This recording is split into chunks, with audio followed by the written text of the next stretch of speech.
Welcome to Dear Romance Writer, where three writers who always deliver happily ever afters offer questionable advice for all of your relationship, work, and life problems. I am Avery Flynn. I'm Roan Parrish. And I'm Zio Axelrod. We've got a great show for you today. Annabeth Albert is a multi-published Pacific Northwest romance writer of over 35 published works. That's like, I'm in awe. Please, Annabeth, tell us more about yourself and welcome. I'm so excited to be here. I love the podcast. I love podcasts in general. I do a lot of my cooking and household chores while listening to podcasts, and I really love it. So I write LGBTQ romance, mainly contemporary stuff. My latest just came out last week. It is Sailor Proof. It is a new military romance from me and Karina Press. It's in paper, audio, and ebook, and it's a brother's best friend fake dating romance, and it's military, and it was really fun to write. Love it. I am in love. And for those of you who are listening instead of watching, we love you just as much. Annabeth is knitting something right now, so you have to tell us what you're knitting. So I am making myself a blanket. I usually knit for other people. Like, knitting for myself is really unusual, but I decided to knit myself a patchwork quilt, and it's going to be all colors of the rainbow. So it is 26 colors of yarn. Oh, wow. That sounds, it's going to be gorgeous. That's a lot. Though. Yeah, Okay, right can now I this ask- is the green patch, but yeah, it's going to be the rainbow. It'll be really I love fun. it. And she's How also wearing long- like my favorite pair of headphones ever. Yes. Yeah. So My ears. the cat Cat ear so headphones. cool. So wait, Yeah. how long do you think it will take you to knit the whole blanket? I started in the winter, I want to say, and so I'm on square 20 something now. Okay. And then I'm doing a conference in November, and I'm going to join all the squares while I listen to the conference. It's an online conference. And so so probably a year from start to finish. Wow. Oh, that's amazing. I do not have that gene. I can't knit, sew, crochet. I Nothing. have to have my hands busy, or else I fiddle with things. So Yeah. I and am I have a to have fiddler. it with me at doctor's offices and waiting, and I cannot wait That's- patiently. That would be good if I could do that, but instead I just twiddle. And Yeah, I fidget. like knitting, but I have the cat problem, which is that I cannot knit without the cats coming and trying to like chase my ball of yarn or grab at the string, or so it's like I can do it if I'm behind closed doors or in a space without cats, but Which is I can't They're imagine just you in a trying to space without help. cats. Yeah. They have little yarn hiders. If you really like knitting, you can hide the yarn in a little yarn hider, and then only thing that they'll see is the cord. that is so smart. Hmm. Thank you. That is awesome. Well, let's get to our letter. It is a good one. Rowan, you want to jump in there? Yeah, okay, it's a little long, but I think Yeah. it's worth it, so stay with me. The title is Help, I think my adult stepsons may be sleeping together. My husband and I are at a crossroads about how to confront our sons about a discovery we made while visiting their shared flat. They're stepbrothers technically, note the word technically. My husband and I are both widowers who met and bonded at a support group for single parents surviving after cancer. My son was 10 when I met my husband and 12 when we married. My stepson is 9 months younger, so they're very close in age. After a somewhat rocky start, both boys were grieving and trying to adjust to a new family norm. They became the best of friends, inseparable from about age 13. They even took the same classes together in high school so they could spend more time together and made sure to go to the same university. My hubby and I went on to have 4 more kids, 3 girls and a boy, so our lives got pretty hectic. Because our oldest sons were teenagers when our house became baby crazy, I admit my husband and I probably let the older 2 fend for themselves a bit more than usual, especially with 4 young kids in the house. They're both adults now, 25 and 26, live a state over and rent a flat together. We went to visit them once COVID restrictions had eased, and my husband accidentally walked into the second bedroom in their 2-bedroom flat, thinking it was the bathroom, and discovered it was set up as an office. My husband's curiosity got the better of him, and he snuck around, discovering one king-size bed in the only other bedroom that contained both of their stuff. My husband didn't say anything in front of the kids, but told me about it when we got home the following week. He'd been mulling it over and decided it best not to tell me until after our holiday was over. We haven't told the boys, but have been distraught over it. My husband is convinced they're sleeping together, which makes me feel sick. Yes, they're stepbrothers, but they've been raised together since they were 9 and 10. My husband's mind went straight to them sleeping together, but maybe it is a non-sexual codependency because we were so busy with the younger kids, maybe in their teenage years, they just got closer and closer, and maybe they weren't handling the grief over their respective losses as we thought they were. My husband argues that they've never brought home girlfriends, and we should have noticed the signs earlier. What signs? To me, there were no signs. But if my husband is right, how do we handle this? Did it start when they were underage? Did it start when they were adults at university? Honestly, we don't know, and it has made us feel so sick and like such a bad mom. Made me feel so sick and like such a bad mom. Should we confront the boys about it or act like we have no idea what's going on and hope for the best? Is it just a very close friendship they grew out of as they got older and meet women? Please give us some insight on how to handle this, as I feel so lost. We have the 4 other kids to think about as well. I'm not sure I would want them exposed to what would be an unhealthy relationship if our worries are confirmed. Signed, Concerned and Confused Mama Bear. Wow. I just want everybody who's listening to this to stop right now and go find the YouTube episode and watch Annabeth's face as the letter is being read, because that might have been my favorite part of the whole episode. Yeah. That's a lot of words. Yeah. Yeah. Yeah, so I mean, I felt like it was good to read the whole thing because, especially Annabeth, since we have you on, I feel like in queer romance and romance specifically, stepbrothers to lovers is like a very popular subgenre. And Common trope. It's a really common Yeah, it trope. is. And Yeah. so it's kind of interesting to hear the letter author characterize it as an inherently unhealthy relationship and Yeah. we'd have to hide it. And that's not how romance treats this pairing. They were a little younger when they became brothers than most authors do when they do the stepbrother pairing, Yeah. but not so much younger.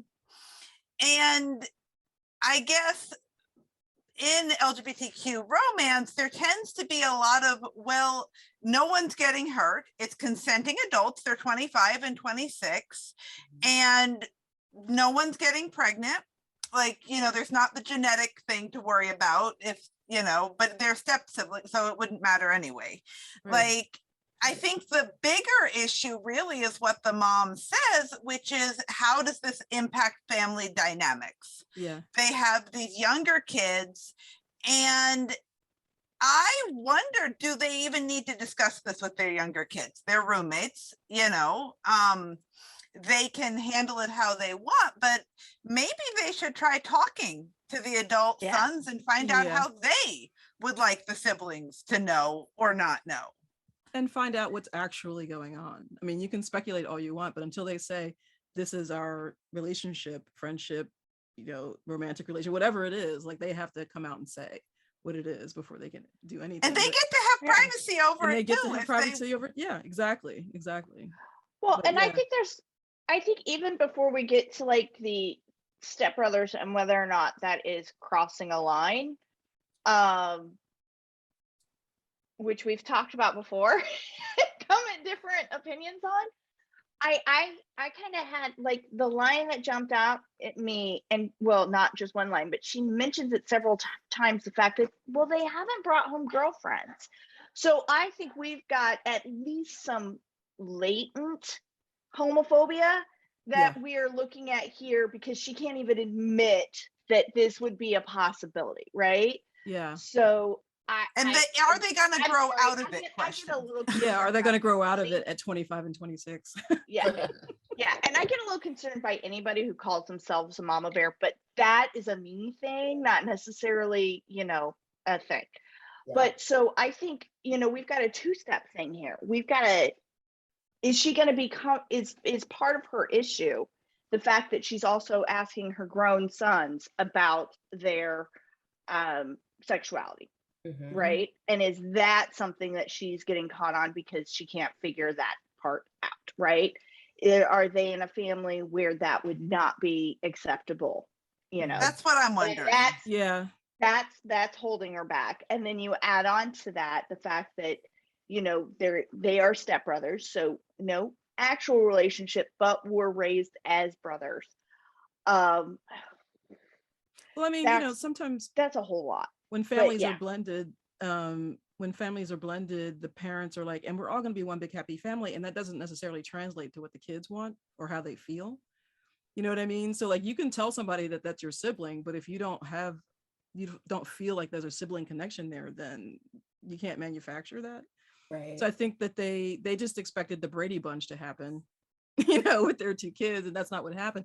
But there was a line that she said something like maybe we let them process their grief and we weren't paying attention. Like it was some sort of coping mechanism that they became close, and that was a little troubling to Mhm. me as well. It was just I think Yeah. she's come up with a ton of excuses. yeah. Like not saying that any of this has to be excused, but she is really focused in on Denial. excuses. Yeah, She's anything swimming that in she can denial. possibly think of. Right. And I To think that explain one it. of the things that also makes me think that there is some low level homophobia going on here is the idea that what her mind would go to is like, the explanation clearly is that they were traumatized and Yeah. we failed to deal with it. And so as a result of trauma, they turned to one another in like a horribly homosexual way. Yeah. And Unhealthy. I think she says unhealthy. unhealthy. Yeah. Unhealthy. And I think that like her own feelings of homophobia are mixing with guilt that she didn't see something sooner and is making this toxic cocktail that is really making her not able to see this clearly at all. Because one of the things that I wonder, she's like, signs? What signs? I don't see any signs. Whereas I'm like, maybe this is my inherently secretive nature, but if you're having a relation, like a sexual and romantic relationship with your step sibling, and you're sharing a house and your parents are coming to visit, unless you are so dumb or you want to get caught, you make it look like you don't share a bedroom. Like, I just can't believe that these adults Mid-20s, in their 20s wouldn't know to do that. If you don't have locks on the doors, if you don't have a way to prevent that, of course someone's going to see your Maybe bed. they wanted them to find out. Yeah, so I'm thinking like they either wanted them to find out, didn't know how to tell them, and were like, this is the way we're gonna do it, or like nothing is going on. It makes me wonder if they haven't said something before and she just was like, no, I don't hear you. Because like you said, this is a really weird situation to walk in and have your home. You know they're gonna walk around, you know they're gonna, you know what I mean? They're your parents. Yeah, there has to be there's something missing here. Either she's in deep denial, or I don't know.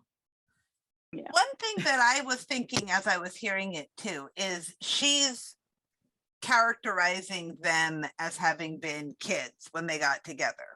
I happen to have a 14-year-old, so I'm navigating this period in time right now, and I have an 11-year-old too. And so 11-year-olds, they have crushes, 11, 12-year-olds. So she's so kind of you're saying the Brady Bunch thing. We have person A and person B, and they're going to be brothers now. Yeah. Maybe they had a crush from moment B. Yeah. You know, from jump. And if they had that crush, then the brotherly feelings never developed, or they got kind of mixed up in a crush. And so she wanted them to have purely platonic things, and her precious angels would never possibly have a crush until they're 18 and legal. But no, I think that it's really possible they had a crush. And I also think it's possible that they were saying things that would give her clues. Like, we're moving in together. Yeah. This is our house. Like, we're gonna, like, she said they were inseparable, right? Inseparable from the age of like 13. Think that they knew. Yeah. And I think and I think kids do get crushes, and kids get crushes like, I don't know, grade school. I mean, earlier sometimes, that doesn't make it like a big sexual thing. It could be just, a crush. I just really like this person so much, wherever it is, because that's all of that is developmental. Sort of on what level of crush, if it was a video game. Are you on level 1 or are you on level 48. And but I think there is still a societal taboo about step siblings and getting together. And I think there's a big difference between it happening in real life and it happening in a romance book. Yeah. Hugely. And I think motivations are different, and I think the worlds are different.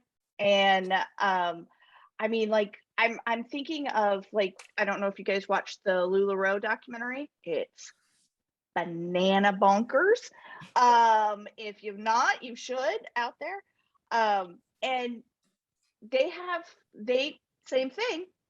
They had the Brady Bunch marriage came together, and one of their girls and one of their boys got married. Yep. So they had a wedding all in the family. So same It's thing pretty where common. It's more is common than we talk about, you know. Yeah. I don't know about that. I would need to see numbers. Well, it used to be. honestly need to see numbers, because I don't know that it is that common, because that is a huge taboo. Well, it used to be. You know, much if you're more common. raised together in the Yeah. same house and you were raised as siblings from 9 and 10, that's grade school. But You may not feel like super siblinging toward them, but that is still the definition of your relationship.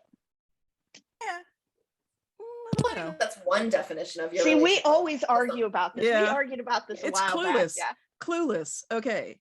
Yeah, I mean, right? Jane Austen has it. Jane Like, Austen. Yeah.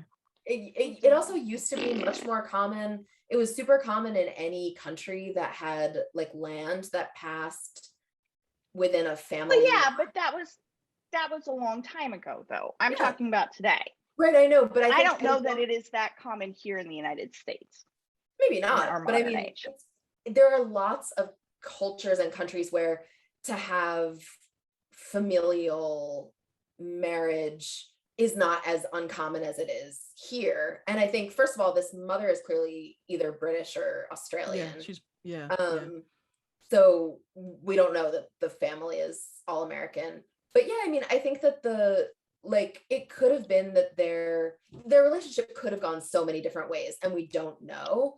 And this mother clearly doesn't know, and the father clearly doesn't know, and clearly nobody has any idea what's going on. And I guess for me, I wonder, like, do you all think, so Avery and Annabeth, you both have kids, Zio and I don't, so we're kind of split. Like, what do you think is the right of a parent to know those sorts of things, or like ask those sorts of questions? What do you think is the right of the kids to have privacy? I'm just really curious, like I feel like we might be coming from different places, not having or having kids too. Right, yeah.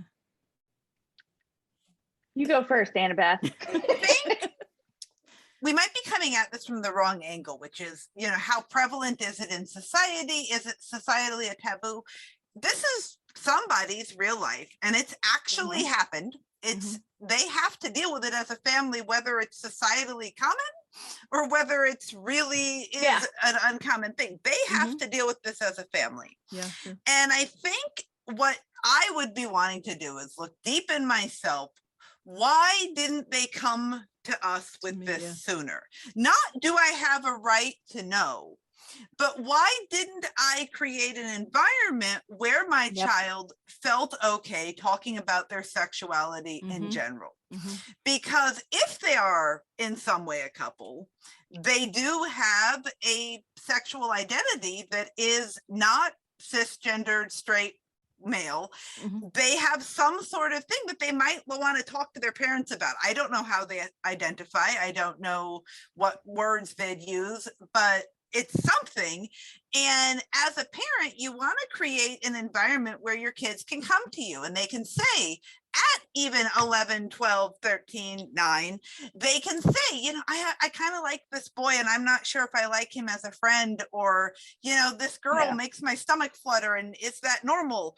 And if you have a healthy relationship with your kids, and this mom was talking about healthy relationships, like if you have a healthy relationship, long before puberty, your kid is talking to you about who they like and how they identify and how they see themselves and their inner truth. And if that environment was there, they might have felt they could come to them. And so as a parent, it's not really about my right to know. It's about the environment that I've created. Am I creating a place where they can bring me even things I might not want to hear? And so I think that's what really is here. It's something that they knew that the parents would dislike, but was there a healthy communication environment where they could tell? It also sounds like they got caught up in their new, their new family, like the children that came along after. They had 4, I think it said. And so it was like we were, the house was full of babies and we were all about them, and we sort of left the boys to fend for themselves. So yeah, it doesn't sound like it was an environment where they felt free to, pull them aside. Yeah. Well, I think that I mean, that's just a setup for trouble, I mean, that is traumatizing to a child, to be pushed aside for the new family.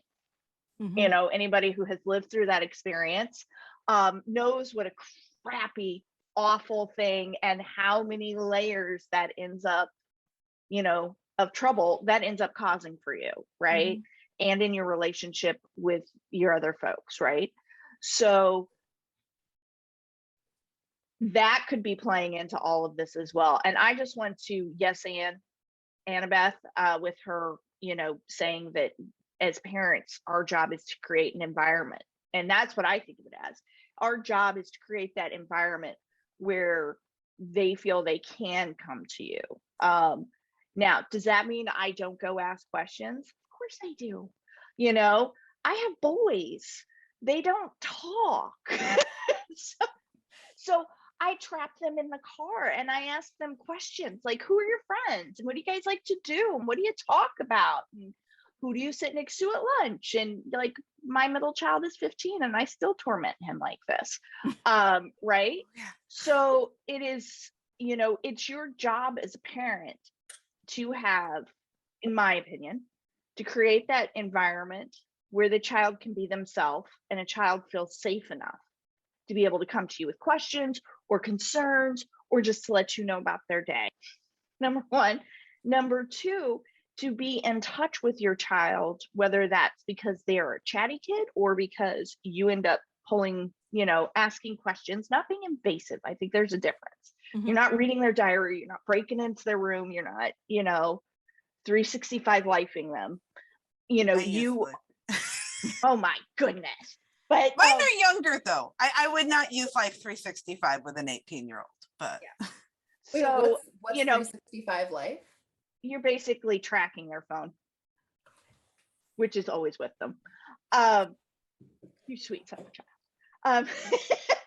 But to be involved with them enough to know kind of who they are, at least that moment in time, because kids change so much, right? So it may be their child A into B and C and D at this point in time. Later on, they might be into a whole bunch of other things. Your job as a parent is to basically be there. You're a support system, your knowledge base. And it doesn't happen all the time. Annabeth, if your kids come and talk to you and tell you all of the things and all of their crushes and all of that, I am personally incredibly jealous of that. No, I have to ask the follow-up questions. Yeah, mine are all incredibly closed mouth. And but I will say though that I am the same way, and was the same way with my mom, so maybe it's hereditary. But when they do come to you, that's even in that type of situation, that's when hey, I am at least doing something correct here. So I think our letter writer is looking back right now, and take away all of that latent homophobia that we can all clearly see in there. I think she is looking at this and coming back and saying, oh shit, I didn't do my job. And I think there's a lot of guilt in that.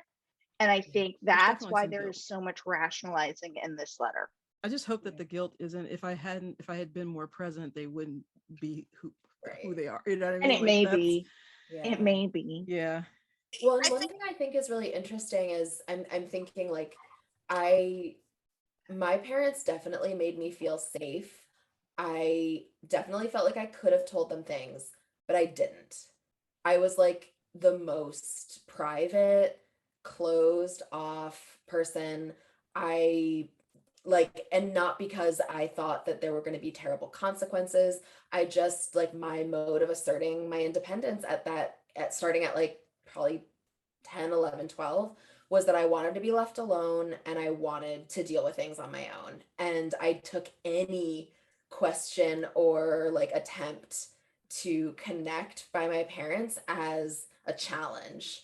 And I don't, obviously I've been to therapy since and I'm fine. But at the time, like it wasn't because they had done something wrong.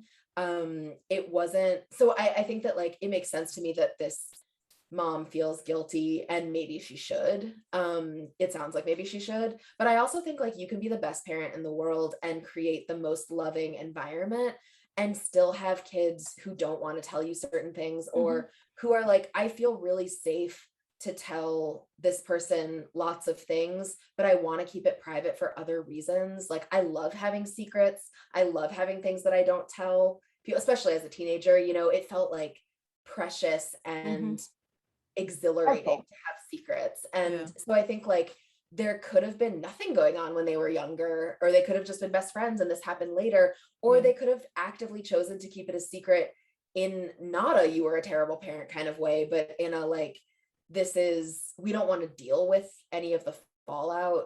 Like I think another way that parents, or another thing that parents also have to remember is like, there is so much, like just because you're a parent, that doesn't mean you're also not just another person to your kids. And that if you have something that you think like the world that's complicated or taboo in some way, it might not be that you feel unsafe. It might be that you simply don't want to manage any of the feelings that would result as a fallout of learning that. Like I have things that I don't tell my parents that happen like with regards to safety in my neighborhood. And I don't tell them because I know it would make them scared for me and for my safety, and I want to protect them.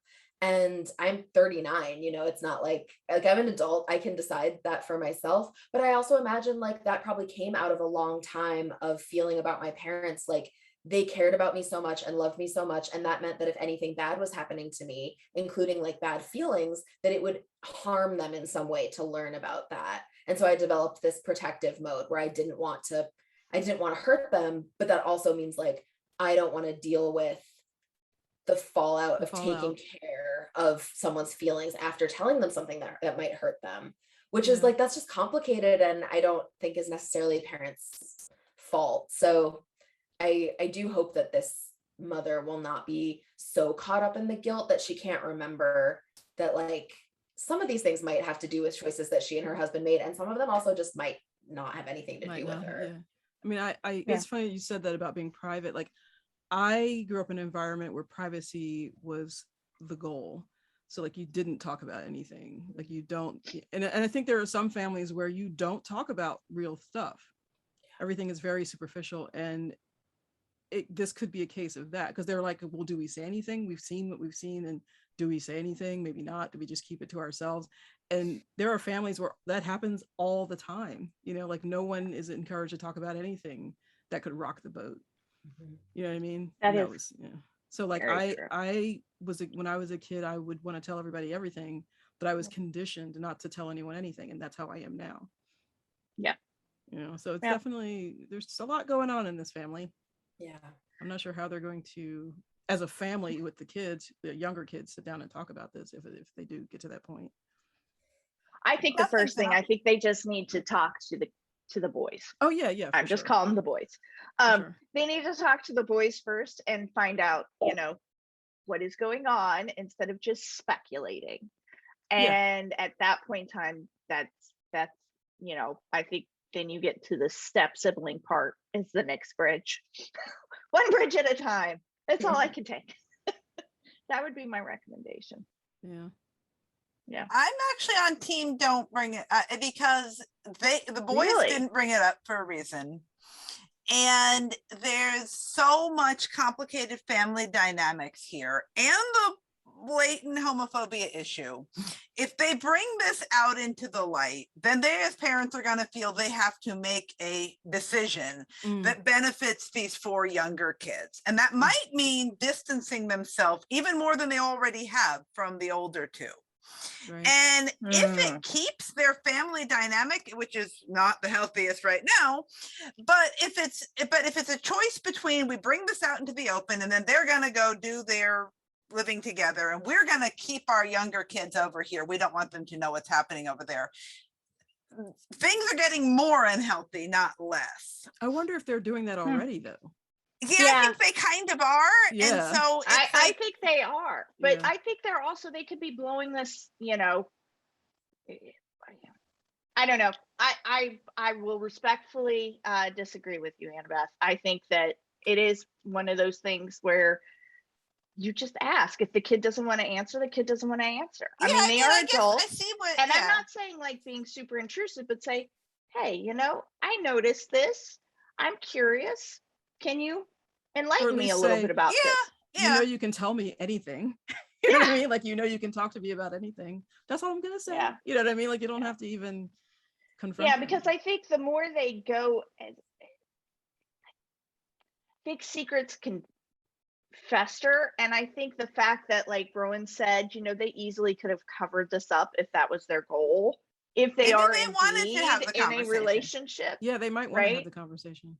They might be like, because especially if they're in a family where we don't discuss things that are out of the comfort zone, for lack of a better phrase, which to me would be any feelings, period. Then this may be their way of being able to start that conversation. That line, I just noticed this line where she says, my husband didn't say anything in front of the kids, but told me about it when we got home. He had been mulling it over and decided it best not to tell me until after our holiday was over. So he waited a week. He waited knowing that she was going to react poorly. Yeah. I think she needs to spend some time separating the stepbrother issue from the homophobia issue. Yes, I agree completely. There is a path forward where if they have the conversation, they can still be a family, maybe even a happier, more honest, more communicating family than they currently are. Mm-hmm. But in order to do that, she and maybe the husband too are going to have to confront their views on sexuality, and they need to do that apart from the stepbrother question. Mm-hmm. Because should the stepbrothers be together, that's kind of a separate thing. Then their whatever sexuality they are is intrinsic to them. They had it before they even met each other. Right. And if you don't believe that, she might want to spend some time with how she thinks sexuality forms and really get okay with whatever their sexuality is, and then deal with the stepbrother question. Mm-hmm. Yeah, I think that's a smart play. Yeah, and I also, my goodness, kids. I'm just imagining these sons, the stepbrothers. Like, first of all, I personally have no problem with step siblings having a consensual, equal relationship, and that's not my issue. But even though I feel that way, I am aware of like the awkwardness that can arise for myself and for everyone. Like if you were in that kind of relationship, which PS remind me to tell you guys sometime about the time that my parents thought that me and my sister were a couple for 1 minute at dinner. And it was the funniest thing that's ever happened. Avery's face. Yeah. She's just like, let's throw that out there. Chat. Yeah. Okay. But anyway, we're not. I want to move to our chat. Yeah, we're not a couple, but I mean, my sister and I are like best friends, and I am imagining that if we were in a romantic relationship in some way, even if nobody knew about it, or if everyone knew about it and they felt okay about it, that's just a lot. That's a big change to like be a couple in your family, to do all those things. And so I think it's great to talk. I am generally a proponent of honesty and talking about most things. And in this instance, I feel like the ideal would be a way to talk about it that didn't force the issue before these stepsons are ready to talk about it, if it is the case. So if there's some balance of asking, making it clear if it's true that like they can tell you anything, like you said, Zio, and just saying like, we want to talk, we're here if you ever want to talk. I think We would love be- you no matter what. Like she Yeah, needs Yeah. to that should be lead the with first thing that. out of the mouth. That should be the Yeah. first thing out of her mouth. Yeah. Yeah. Yeah. Okay, poor Avery, you look so tormented. Should we move to our She wants to go to the chat. To the chat. Your Go to the chat. Like, I am not in favor of step sibling relationships. All right, so let's see. Our chat topic for this week is something near and dear to my heart each and every day, and that is how to deal with stress. So, Annabeth, Stress? What is that? I have no idea what Yeah. you're talking about. as you sit there and knit, what are your top 2, 3 ways of dealing with stress? Well, obviously I can say, you know, walks and knitting and stuff, but I've been dealing with a lot of stress lately. And one thing that I think we don't give ourselves enough is permission to let go of some of it and take things off your plate. Oh, I so think true. there's a lot of pressure, especially on writers and people in creative professions, to say yes to every opportunity that comes your way. Say yes to everyone who wants a piece of you. Yes to everything that could possibly get your name out there. And it is okay to take things off your plate. And it's also okay to say, okay, this person over there, they might have a huge plate. My personal plate is smaller. I don't have room for all these extra things on it. And I'm going to get okay with that. And I think that is something that I'm dealing with right now, which is what things are okay to take off the plate, or as Nora Roberts says, you know, which balls are glass and which balls are rubber, because you cannot juggle all 25 balls at once in your life. And so while, yeah, I knit and I take baths and I do long walks and that all helps, but none of that can make your plate any bigger or smaller. And sometimes some things have to go in order to bring your stress level down. Agreed. Yeah. Agreed. And it's like, as creatives, especially as authors and indie authors, your tendency to say yes, like, you know, yes, I'll do that. Yes, I can do that. Yes, I can be involved in this. You know, you want to participate in all the things and help all the people, but you only have, you know, so much wax in your candle. You know what I mean? Yeah, exactly. Yeah, there's only so much of you. Yeah. And if you are at critical red level with the stress, it's entirely possible that some things are gonna have to go in order to bring that red level down to green again. One of the things that's been most useful for me is being able to recognize when I feel stress, because I, for a long time, was not in touch with what the feeling of stress meant. Like, I thought there were some times when I knew I was stressed, like I have a big paper due tomorrow and I haven't started it yet in college, or I have to do X, Y, or Z thing that I think is going to be really hard. There were certain extreme cases where I could identify the cause and the effect. But I would say for like a great deal of my life, I have thought like, I don't really feel very stressed out. I'm fine. I know it'll get done, which it took me a while to realize that when you have to say, I know it'll get done, usually you're already stressed. It's, for me anyway, it's like that thing where you're like, when by the time you're thirsty, you're already dehydrated kind of thing. Right. Yeah. And it honestly took me years and years and years to notice in myself the way stress manifested when it wasn't at all like launch the missile into space, blow your head off kind of levels. And that has been really helpful, just because then I can sometimes start to catch it before I'm like quite to the level that I used to need to get to before I could recognize it. So I do think for some people, if you're someone who's like, I don't really get stressed, you're wrong. Everyone gets stressed unless you're a sociopath or a psychopath, and you're probably not. So yeah, like it's super good, I think, to learn in yourself, like what are the things that come up that you don't know are stress responses, but actually are. Or the cult of busyness, where you think it's a virtue to be stressed. I think that's part of it too. You know, like, well, I'm just busy and that's good. No, you're really stressed. Well, one thing I think we learned over the course of the pandemic is that you needed to take time. Like, people were like, oh, I have all this time, I can do all these things, rather than just sitting still or reading a book or listening to an album or whatever it is that, you know, that didn't demand of you. I think that was a big lesson that I think a lot of people learned. But I don't even know, like, I have the same, you know, coping mechanisms for stress that I did when I was in high school, which is probably not the best thing, but it's whatever works, where I just like turning everything off and putting on that favorite album or putting on that favorite movie or whatever it is, or going for a walk, like the same stuff. Nothing special. Yeah, mine, I guess, are usually stress for me is a mental thing as opposed to a physical thing. And so, obviously, because my job is a mental job. And so for me, when I feel mentally stressed or exhausted, I always turn to trying to do something with my hands. That's always what makes me feel busy or better. I mean, oh God, it's catching.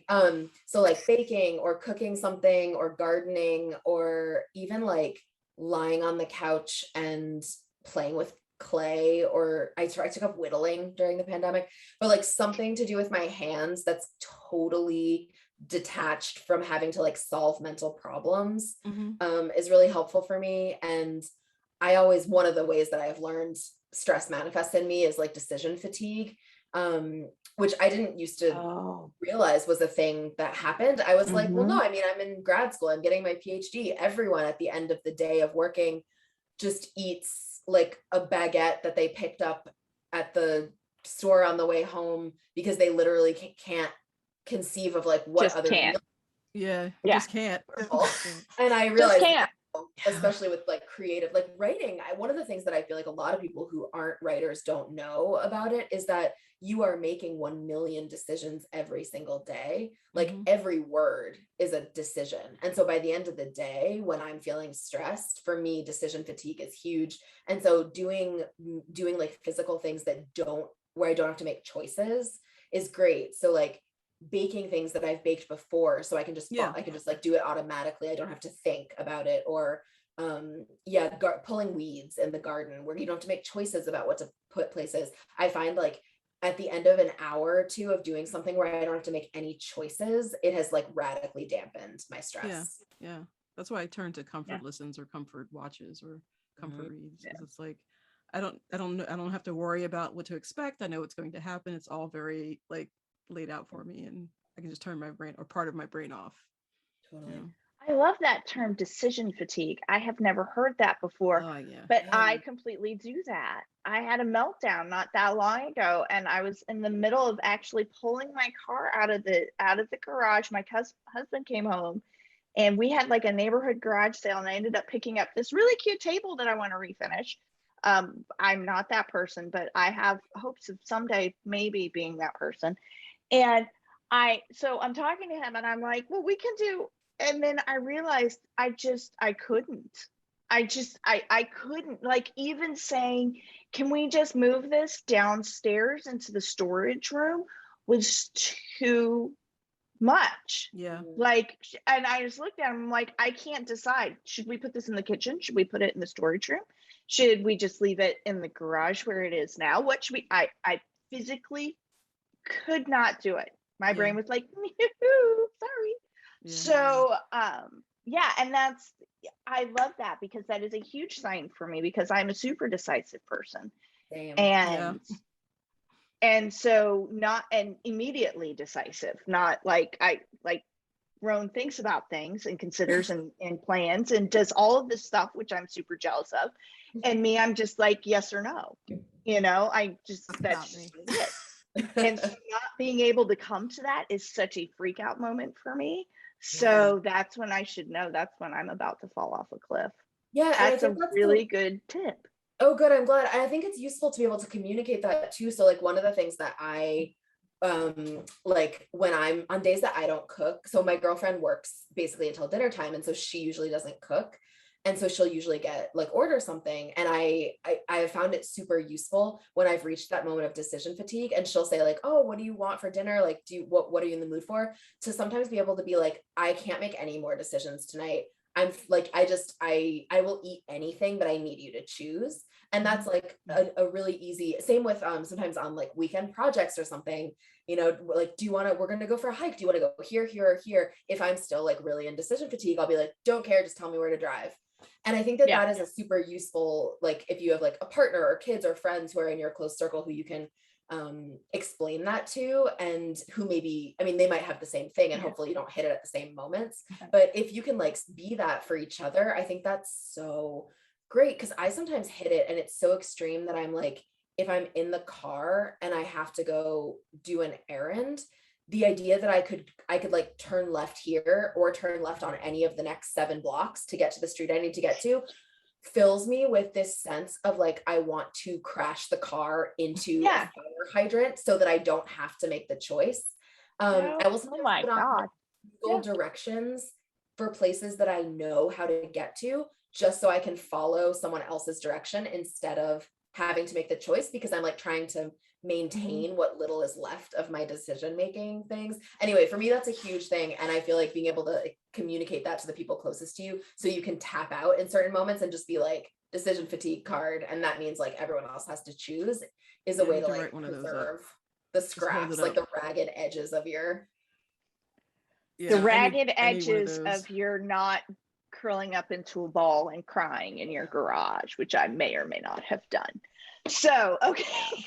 Well, one thing we can help you make a decision about, though, is besides listening to us, another podcast that maybe you would enjoy. Don't you think, Zio? You like that? That was a good transition. That was a nice transition. Good segue. I wanted to shout out one of our Frolic Network siblings. They're called Too Stupid to Live, which is like the perfect name. And if anybody's ever read or written fanfic, you know that this is like a huge term there, TSTL. But it's a podcast that reviews extremely cheap romance novels that cost $5 or less. Hi, I have a few of those. Host Becky Feldman and her hilarious guests analyze those sultry book covers, read steamy passages, and giggle their way through discussions of romantic fiction. Smart Bitches Trashy Books calls it a brilliant concept, and I agree. And it was listed in Bustle's 2019 list of 17 podcasts to start for readers who love romance novels and rom-coms. Bookriot.com also listed it as a romance podcast to snuggle up with. So be sure to check out Too Stupid to Live for your romance podcast fix, guys. Yay. Oops, muted myself. You can listen while you hit, Annabeth. Well, goodness me, we have reached the end of our program, and Annabeth Albert, thank you so much for being here with us. Can you tell everyone again where they can find you on the internet if they want to take a peek? So my reader group is on Facebook. I'm on Facebook, Twitter, Instagram, Spotify, wherever you like to connect, I probably am. And I have a lot of books. Yes, you do. Like Sailor Proof is newly out, and I have a holiday romance coming in November that I am super excited to bring you all. So yeah, check it out. Cannot wait. And your Facebook group is Annabeth's Angels, is that right? Annabeth's Angels. Yes, yes. Awesome. Well, they're devilish angels. Yeah, we loved having you, and thank you to everyone listening for hanging out with us for another episode of Dear Romance Writer. Remember that you can send us your questions. We are at dearromancewriter.com and have a form there that you can fill out and send us questions. You can also hit us up on any of the social media platforms through slide into our DMs. Yeah, slide into our DMs and ask us questions. We cannot wait to give you some questionable advice. Thanks, everyone. See you next time. Bye, y'all.